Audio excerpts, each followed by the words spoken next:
Hello दोस्तों, एक बार फिर से आप सबका स्वागत है आपके अपने चैनल इजू ऑर्बिट में।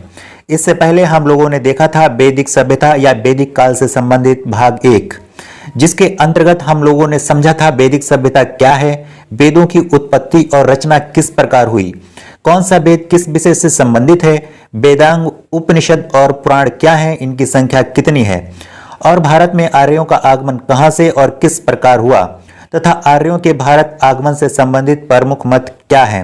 आइए आज हम लोग समझते हैं वैदिक कालीन शासन व्यवस्था और महाजनपदों का उदय। वैदिक कालीन प्रमुख नदियां कौन सी हैं, वैदिक कालीन प्रमुख दर्शन और उनके प्रवर्तक कौन हैं। इसके साथ ही हम लोग देखते हैं ऋग वैदिक काल और उत्तर वैदिक काल में प्रमुख अंतर क्या हैं, और वीडियो के अंत में देखेंगे वैदिक सभ्यता से संबंधित महत्वपूर्ण बिंदु जो किसी भी परीक्षा के लिए बहुत ही उपयोगी रहने वाले हैं। तो चलिए आइए देखते हैं वैदिक कालीन सामाजिक व्यवस्था।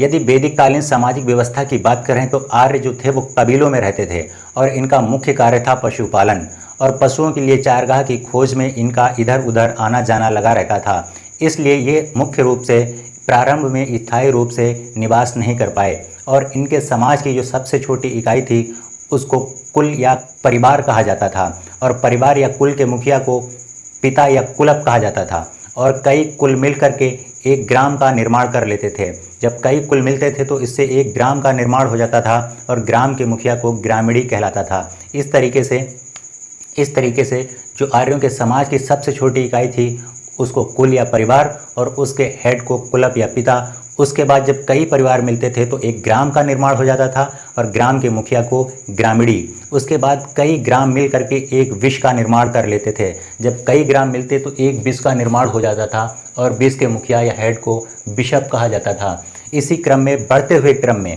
आरोही क्रम में जब कई विष मिलते थे तो कई विष मिल करके एक जन का निर्माण कर लेते थे, और जन के हेड या मुखिया को राजा कहा जाता था। और उसके बाद कई जन मिलकर के महाजनपद का निर्माण हुआ और महाजनपद के हेड को सम्राट कहा जाता था। यदि हम बात करें कि भारतवर्ष में वैदिक कालीन कितने महाजनपद थे, तो भारतवर्ष में वैदिक कालीन युग में 16 महाजनपद में भारतवर्ष बटा हुआ था। इनमें से सर्वाधिक 8 महाजनपद वर्तमान भारत के उत्तर प्रदेश राज्य में पड़ते हैं।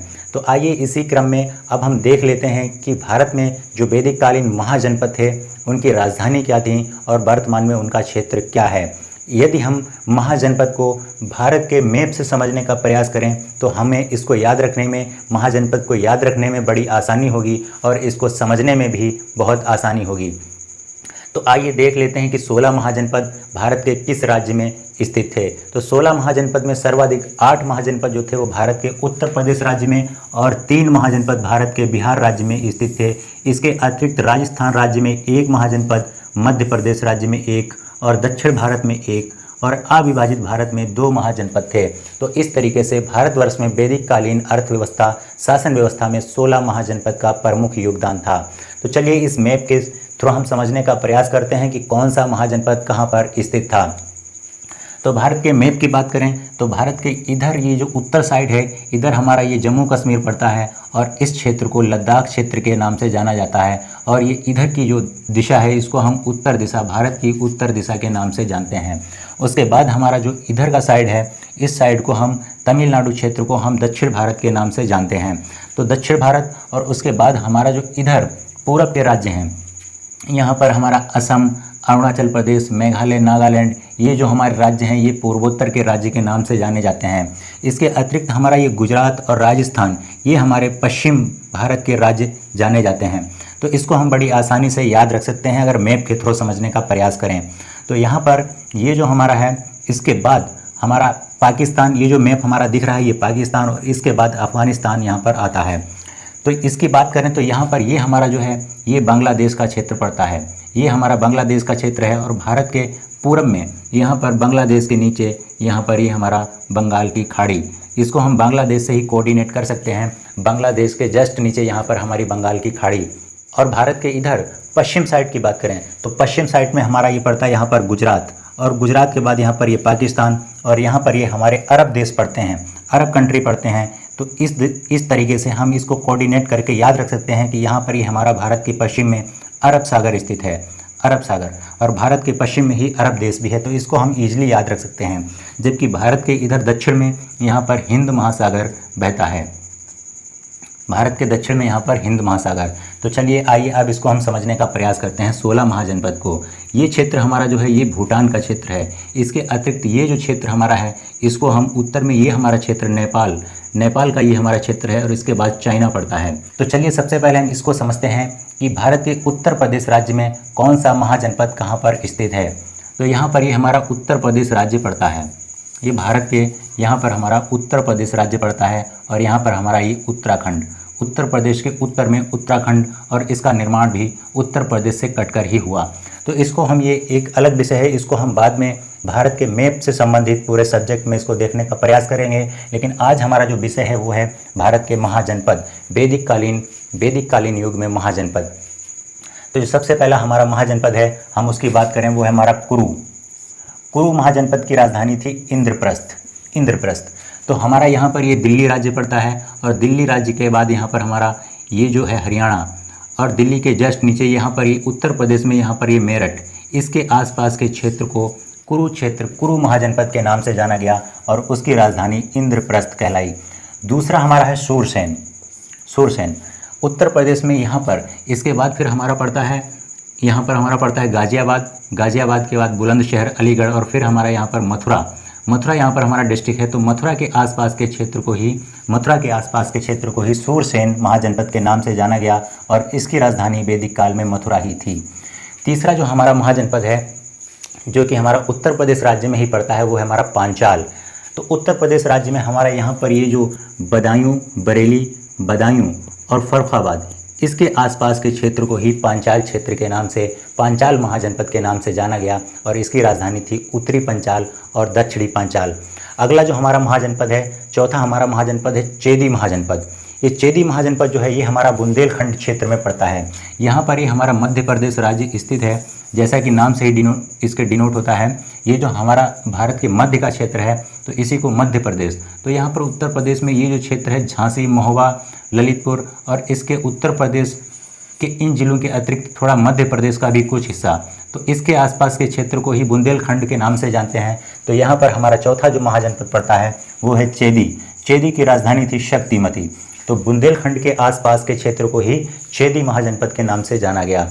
जो पांचवा हमारा महाजनपद है कौशल महाजनपद की बात करें तो हमारे उत्तर प्रदेश राज्य में यहाँ पर ये जो अयोध्या और फैजाबाद का क्षेत्र है, फैजाबाद का नाम बदलकर वर्तमान में अयोध्या ही कर दिया गया। तो इसके आसपास के क्षेत्र को कौशल महाजनपद के नाम से जाना गया, जिसकी राजधानी थी श्रावस्ती। इसके अलावा हमारा अगला है वत्स।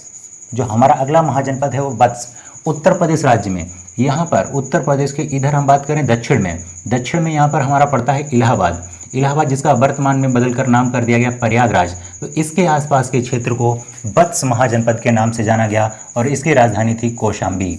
अगला जो हमारा महाजनपद है वो है काशी। तो हमारा यहाँ पर काशी, इलाहाबाद के बाद हमारा यहाँ पर पड़ता है काशी या वाराणसी, जिसको वाराणसी के नाम से भी जानते हैं। तो इसके आसपास के क्षेत्र को काशी महाजनपद के नाम से जाना गया और इसकी राजधानी जो थी वो वाराणसी। तो वाराणसी के आसपास के क्षेत्र को काशी महाजनपद के नाम से जाना गया। उत्तर प्रदेश राज्य में जो हमारा आठवां महाजनपद है वो है मल्ल महाजनपद की राजधानी थी कुशीनगर जो है ये महात्मा बुद्ध के परिनिर्वाण के स्थल के रूप में भी जाना जाता है। तो ये हमारा पूर्वांचल, जो उत्तर प्रदेश के पूर्वांचल का जो क्षेत्र है, कुशीनगर, देवरिया और गोरखपुर, इसके आसपास के क्षेत्र को ही मल्ल महाजनपद के नाम से जाना गया। तो ये 8 प्रमुख महाजनपद हमारे भारत के उत्तर प्रदेश राज्य में पाए जाते हैं, जिनमें हमारा है कुरु, शूरसेन, पांचाल, चेदी, कौशल, वत्स, काशी और मल्ल। ये हमारे 8 प्रमुख महाजनपद उत्तर प्रदेश राज्य में पाए जाते हैं। इसके अलावा अब हम देखते हैं मत्स्य। जो मत्स्य महाजनपद है इसकी राजधानी थी विराट। ये महाजनपद हमारा मत्स्य महाजनपद हमारा जो राजस्थान, ये हमारा यहाँ पर मध्य प्रदेश और यहाँ पर ये गुजरात के बाद यहाँ पर जो हमारा ये राज्य है राजस्थान राज्य। ये राजस्थान जो राज्य है, राजस्थान राज्य में अलवर और जयपुर, राजस्थान की राजधानी जो है जयपुर, इसके आसपास के क्षेत्र को मत्स्य महाजनपद के नाम से जाना गया, मत्स्य महाजनपद के नाम से। अब हम राजस्थान की बात करें तो राजस्थान ये हमारे भारतवर्ष का सबसे बड़ा, क्षेत्रफल की दृष्टि से, एरिया की दृष्टि से ये भारत का सबसे बड़ा राज्य भी है हमारा राजस्थान। इसके बाद जो हमारा महाजनपद आता है मगध महाजनपद। उत्तर प्रदेश के बाद यहाँ पर हमारा ये पड़ता है बिहार राज्य। ये हमारा यहाँ पर बिहार राज्य स्थित है। तो बिहार राज्य में जो वर्तमान में भागलपुर और मुंगेर इसके आसपास के क्षेत्र को मगध महाजनपद के नाम से जाना गया और इसकी राजधानी थी गिरिब्रज या राजगृह।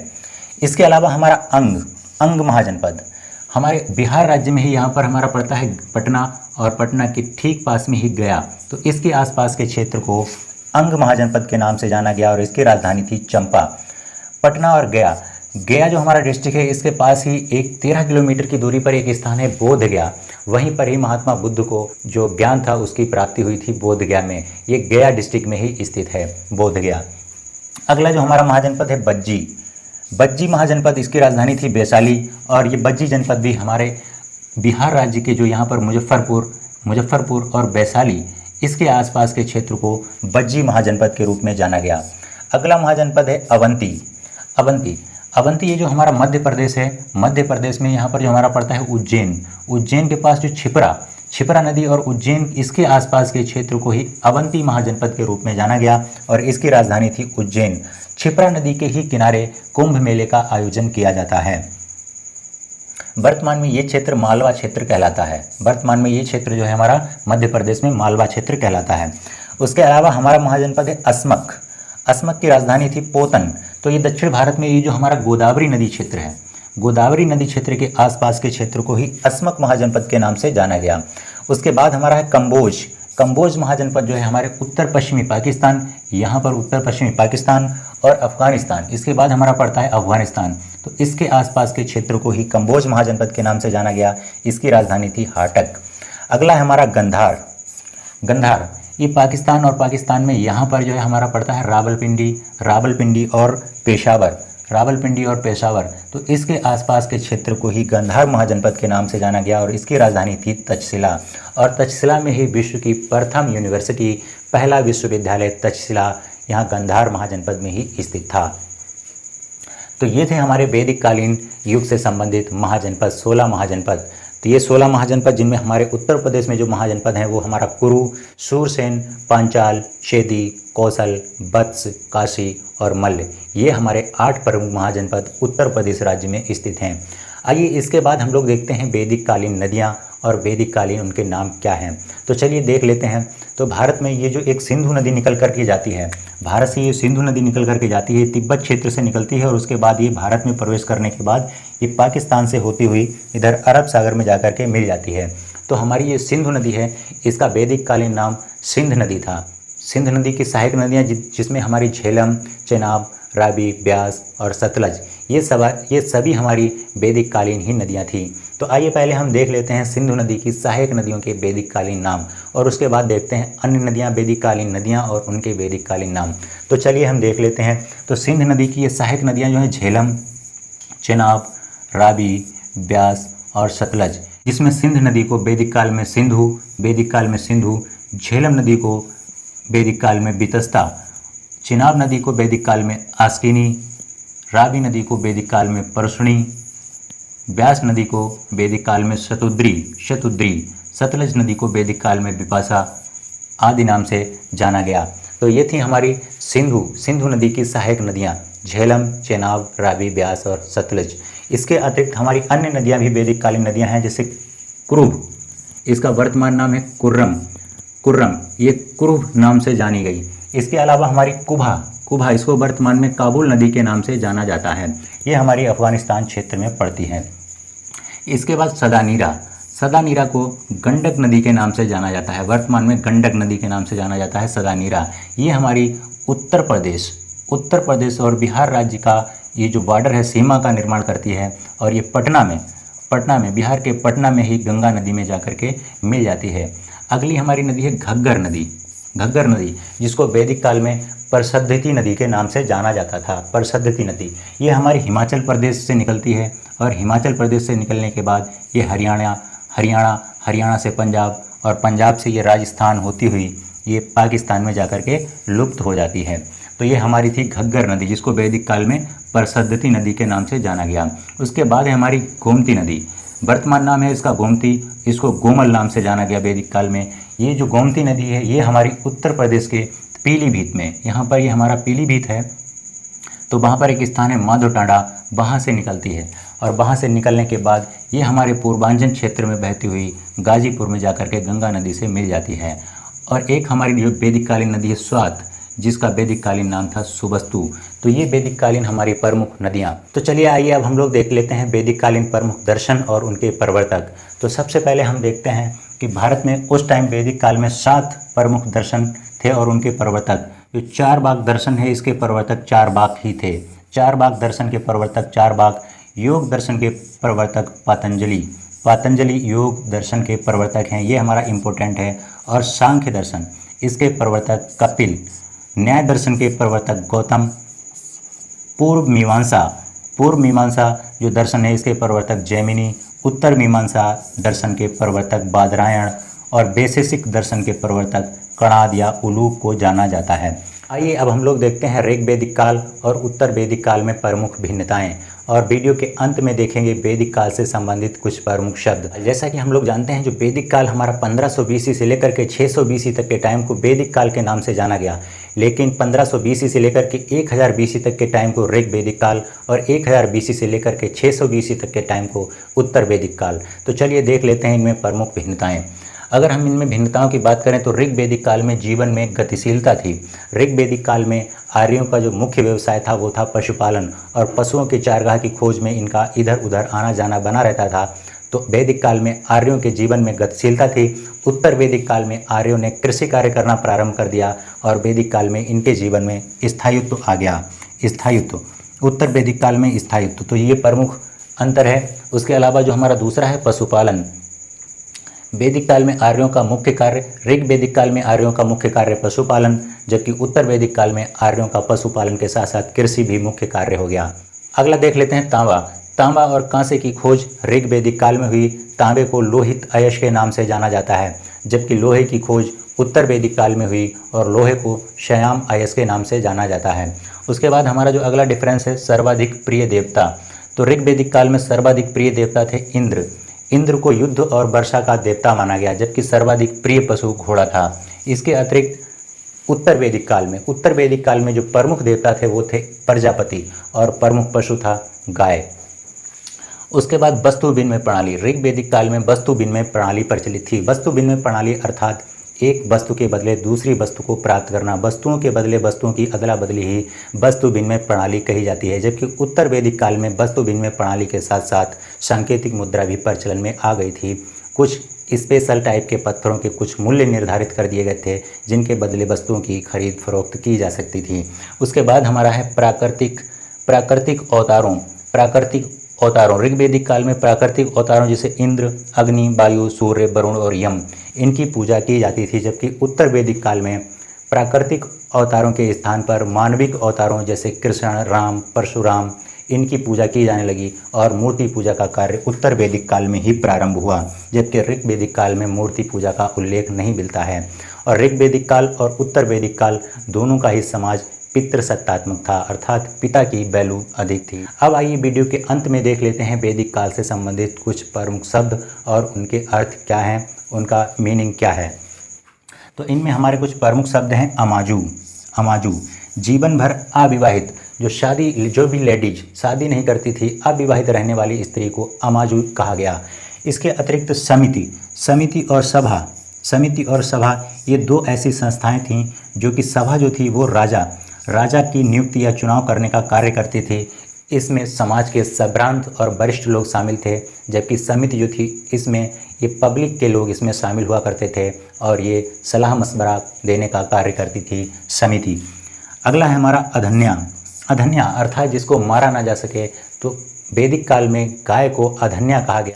अगला है हमारा गाय और घोड़ा। ऋग वैदिक काल में घोड़ा सर्वाधिक प्रिय पशु था, जबकि उत्तर वैदिक काल में गाय सर्वाधिक प्रिय पशु हो गई और इसको ही अधन्या कहा गया। इंद्र, युद्ध और वर्षा के देवता जो थे वो प्रमुख देवता थे ऋग वैदिक काल में इंद्र। इसके अतिरिक्त प्रजापति जो थे ये हमारे उत्तर वैदिक काल प्रमुख देवता थे। बेकनॉट, ऋण देकर ब्याज लेने वाले को बेकनॉट या सूदखोर के नाम से जाना गया। पुरोहित, जो व्यक्ति पूजा पाठ का कार्य या यज्ञ का कार्य संपन्न करवाता उसको वैदिक काल में पुरोहित कहा गया। सेनानी, युद्ध में सेना का नेतृत्व करने वाले व्यक्ति को सेनानी। पुरप, जो अधिकारी जनता की गतिविधियों पर नजर रखने वाले अधिकारी को वैदिक काल में पुरप कहा गया। बाजपति, गोचर भूमि के अधिकारी को बाजपति के नाम से जाना गया। गोचर भूमि, ये हमारी वो भूमि होती थी जिस पे गाय चराई जाती थी, तो ऐसी भूमि की देखभाल करने के लिए जिस अधिकारी की नियुक्ति की गई उसको बाजपति कहा गया। और पाणी उस व्यक्ति को जो व्यापार करने के लिए दूर दूर तक आने जाने का कार्य करता, उस व्यक्ति को पाणी कहा गया। तो ये थे हमारे वैदिक काल से संबंधित कुछ प्रमुख शब्द। तो आज हम लोगों ने देखा वैदिक कालीन सामाजिक इकाई, जिसमें हमारी सबसे छोटी थी कुल, उसके बाद ग्राम, ग्राम के बाद 20 के बाद जन और उसके बाद महाजनपद। उसके बाद हम लोगों ने देखा भारतवर्ष में 16 महाजनपद कहाँ पर स्थित हैं। सर्वाधिक 8 महाजनपद उत्तर प्रदेश में, उनके नाम क्या हैं और उनकी राजधानी। उसके बाद हम लोगों ने देखा वैदिक कालीन प्रमुख नदियाँ, जिनमें हमारी सिंधु नदी की सहायक नदियाँ जैसे झेलम, चिनाब, रावी, ब्यास और सतलुज। इसके अतिरिक्त अन्य नदियाँ गोमल, द्रसद्धति, सदानीरा, कुभा, कुर्रम, इन नदियों को भी हमने देखा और इनके वैदिक कालीन नाम। यहाँ पर नदियों के बारे में बात करें तो एक नदी हमारी और है जो कि हरियाणा क्षेत्र में पाई जाती है, जिसको हम जानते हैं सरस्वती नदी के नाम से। ये वैदिक कालीन सबसे पवित्र नदी थी और वर्तमान में ये नदी लुप्त हो चुकी है। उसके बाद हम लोगों ने देखा वीडियो के अंत में किस तरीके से वैदिक कालीन में कुछ शब्दों के क्या अर्थ थे। तो इस तरीके से उम्मीद करता हूं कि किसी भी परीक्षा के लिए ये वीडियो बहुत ही उपयोगी रहने वाला है। तो दोस्तों, आपसे वीडियो के लास्ट में सिर्फ एक ही रिक्वेस्ट है कि यदि वीडियो पसंद आए तो वीडियो को लाइक, शेयर और चैनल को सब्सक्राइब जरूर कीजिए। मिलते हैं नेक्स्ट वीडियो में, तब तक के लिए थैंक यू।